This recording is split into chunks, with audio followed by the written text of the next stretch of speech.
You are no longer the property of Mr. Jones, Mr. Smith continued. You are free. No more would you be forced to labor for the benefit of Mr. Jones. Now you can work for yourselves. Now the slaves were all murmuring and looking at each other. Many were smiling, many were looking puzzled. In fact, you are now free to leave the plantation whenever you want, Mr. Smith said.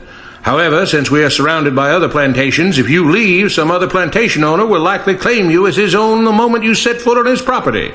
So I urge you not to risk your newfound freedom by doing something so foolish. Instead, I suggest that you stay here, no longer as slaves, but as willing participants and part owners of this plantation. Yes, this is now your plantation. Mr. Jones bit his tongue to keep from objecting.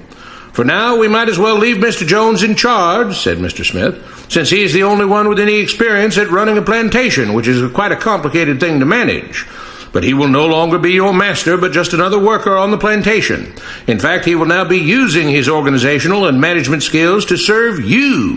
Whatever problems you may have had with him before, you are now all equals, and you need each other to make this work. If we all cooperate and work together, we can all reap the benefits together. In honor of this happy occasion, I present you this new symbol of togetherness and cooperation, this flag, which shall be the emblem of the new free Jones plantation. He held up the new flag, but most of those listening were still too amazed to respond. And this shall be our motto, Mr. Smith announced. We work together as free men for our mutual benefit, pledging our allegiance to the Jones Plantation, which stands for prosperity, liberty, and justice for all. To celebrate, everyone has the rest of the day off. Enjoy your freedom, do as you please, and be back here tomorrow morning, bright and early, so that we may begin work on this great and noble new endeavor as equal free men.